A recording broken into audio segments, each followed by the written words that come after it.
Bienvenue dans cette 18e capsule d'aide pédagogique aux étudiants en technologie de fabrication. Nous parlons d'un autre procédé d'obtention de pièces brutes. Cette fois-ci, c'est l'emboutissage des tôles métalliques.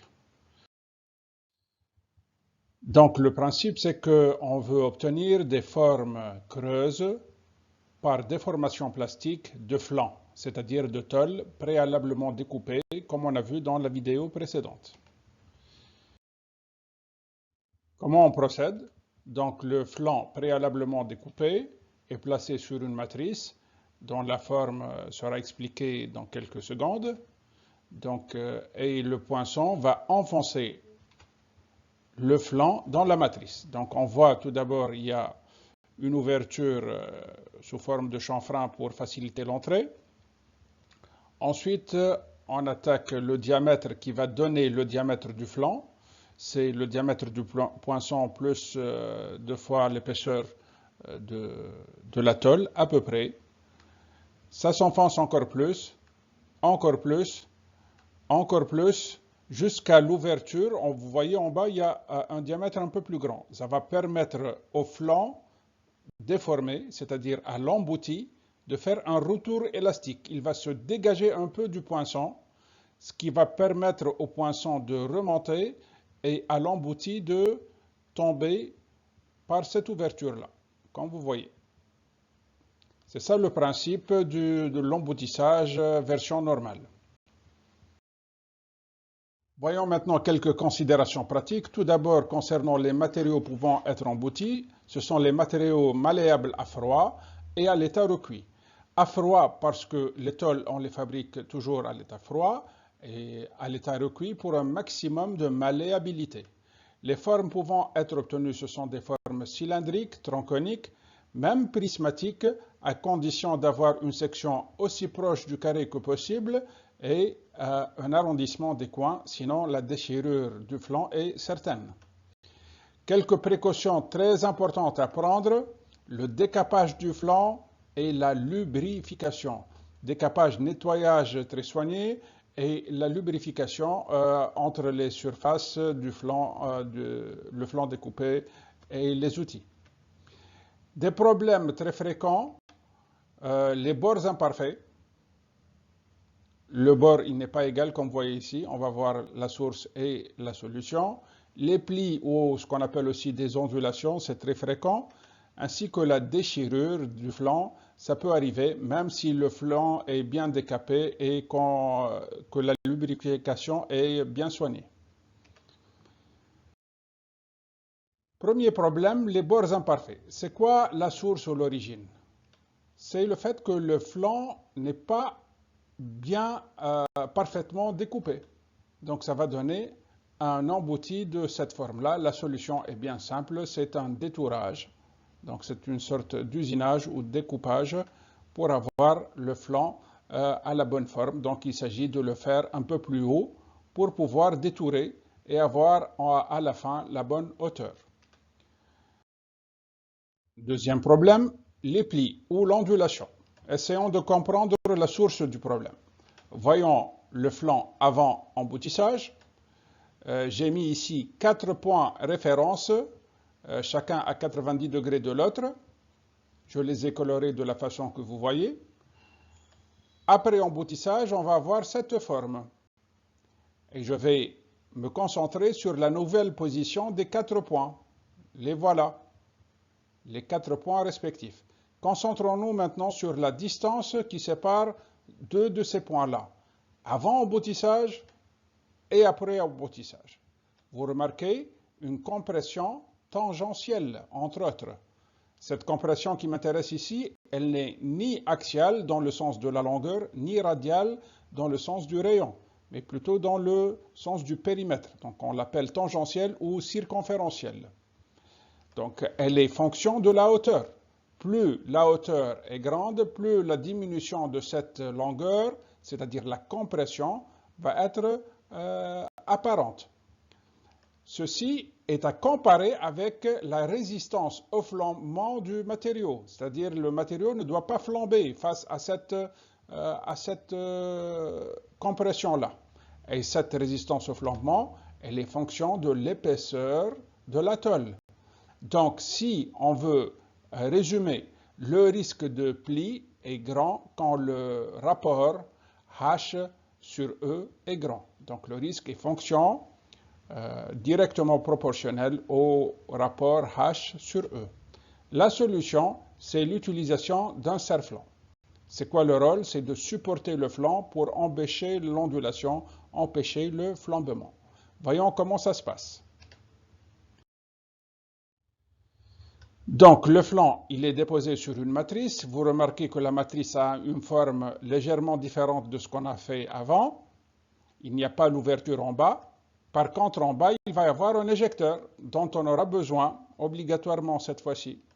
Le poinçon, comme d'habitude, auquel va s'ajouter le serre-flanc.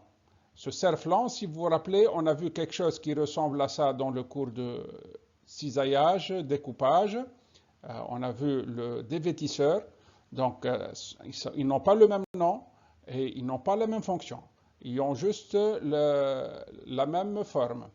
Donc, le serre-flanc, il va serrer le flanc contre la matrice pour empêcher son ondulation. On va appliquer donc une force de serrage dont on calculera le montant, la valeur à la fin de cette vidéo. Et on commence l'emboutissage. Comme vous voyez, l'embouti est un embouti avec collerette ou avec flange obligatoirement pour empêcher les plis. Donc, à la fin, qu'est-ce qu'on fait? On dégage le serre-flanc et le poinçon et on ne peut retirer l'embouti que par l'intermédiaire de l'éjecteur. C'est ça la solution. Troisième problème fréquent, la déchirure du flanc. Donc, si on a bien décapé le flanc et on a bien lubrifié, on peut quand même avoir une déchirure du flanc si on emboutit de façon trop profonde, c'est-à-dire on dépasse la limite de malléabilité. Donc, la solution, c'est un emboutissage multipasse. Il faut y aller par étapes. Donc, on va avoir des formes de plus en plus profondes et de moins en moins petites en section. Et entre chaque forme, chaque emboutissage, on va procéder à un recuit pour restaurer et retrouver la malléabilité initiale du matériau. Donc, éliminer l'écrouissage. Comme on a vu, l'écrouissage, c'est un durcissement par travail mécanique. Une des conséquences de cet écrouissage, c'est la diminution de malléabilité. Le recuit corrige ça. Bien. Le problème, c'est qu'on va avoir besoin de, non pas un jeu d'outillage, poinçon matrice, mais plusieurs. Un premier va nous donner la première forme, on fait le recuit. Un deuxième va nous donner la deuxième forme, on fait le recuit. Et un troisième va nous donner la forme finale, comme dans ce cas-là. Donc, 3 outillages, ça veut dire 3 fois plus l'investissement. Donc, ça va nécessiter, donc, pour que ceci soit faisable, il faut une très grande série pour rentabiliser les 3 jeux d'outillage. Déterminons maintenant le flanc de départ pour le cas des pièces cylindriques comme mentionné dans votre programme. On va le voir ça dans un premier cas d'embouti cylindrique sans collerette et embouti cylindrique avec collerette. Le premier est obtenu sans serre-flanc, le deuxième avec serre-flanc. Le principe qui va expliquer les relations obtenues, c'est la conservation de la matière entre l'embouti et le flanc, dans les deux cas. Donc la même matière se conserve. Si à ce principe-là, on superpose l'hypothèse de la conservation de la densité, donc la densité ne change pas suite à l'emboutissage, il n'y a pas de densification, on va obtenir le principe de conservation du volume, non pas de la matière. Si on superpose une autre hypothèse, celle de la conservation de l'épaisseur ne change pas, donc on va arriver au principe de la conservation de la surface, et c'est ça qu'on va utiliser pour les deux cas mentionnés.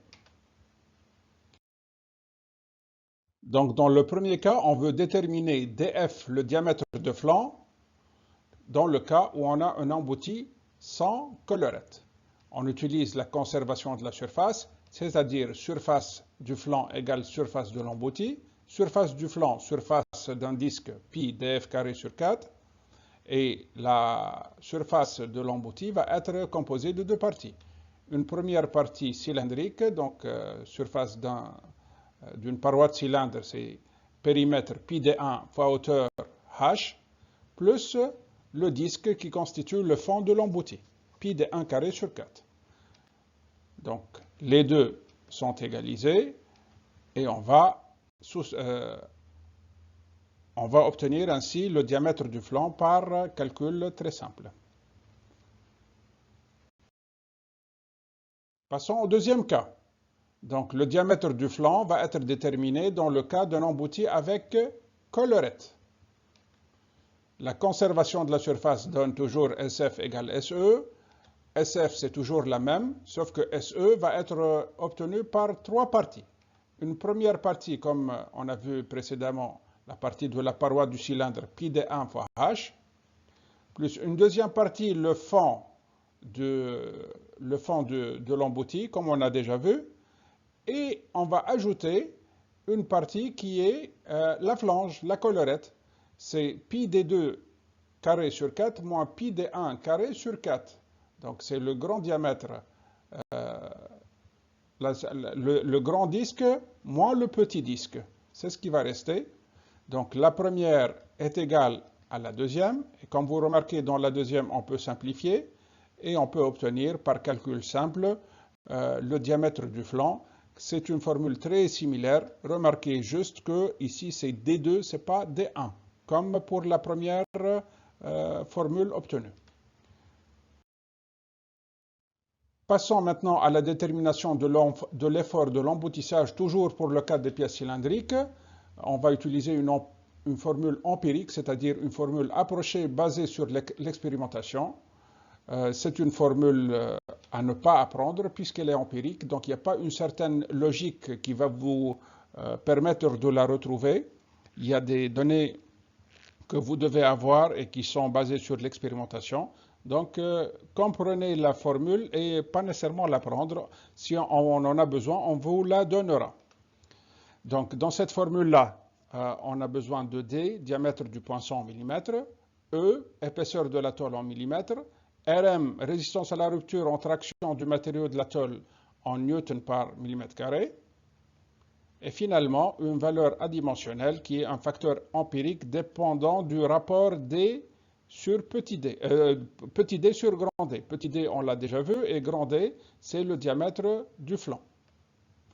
Le résultat, par homogénéité des unités, ça va être FE en newton. Si cette valeur est trop élevée, on risque la déchirure du flanc.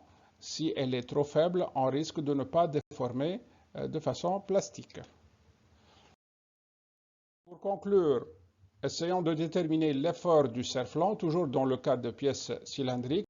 On a toujours une formule empirique, donc à ne pas apprendre aussi. Donc, qu'est-ce qu'elle inclut cette formule? Donc, D carré le diamètre du flanc, D1 c'est le diamètre de l'embouti, et P c'est une pression spécifique sur le serre-flanc qui est fonction du matériau et qui est en newton par millimètre carré, et c'est quelque chose qu'on devrait obligatoirement vous donner pour pouvoir le trouver. Donc par homogénéité, Fs ici, elle est en newton. Donc même chose, si la valeur est trop élevée, on risque la déchirure. Si elle est trop faible, on risque non pas le manque de déformation, parce que cet effort n'est pas responsable de la déformation, mais plutôt de l'évitement des plis. Donc si c'est trop faible, on risque d'avoir quand même des plis et de l'ondulation. Je vous remercie pour votre attention. C'est la fin de cette capsule. Je vous invite à consulter le site web ou la page Facebook pour plus d'informations. Si vous avez des questions ou des requêtes, adressez-les-moi à l'adresse email que vous voyez en bas de l'écran.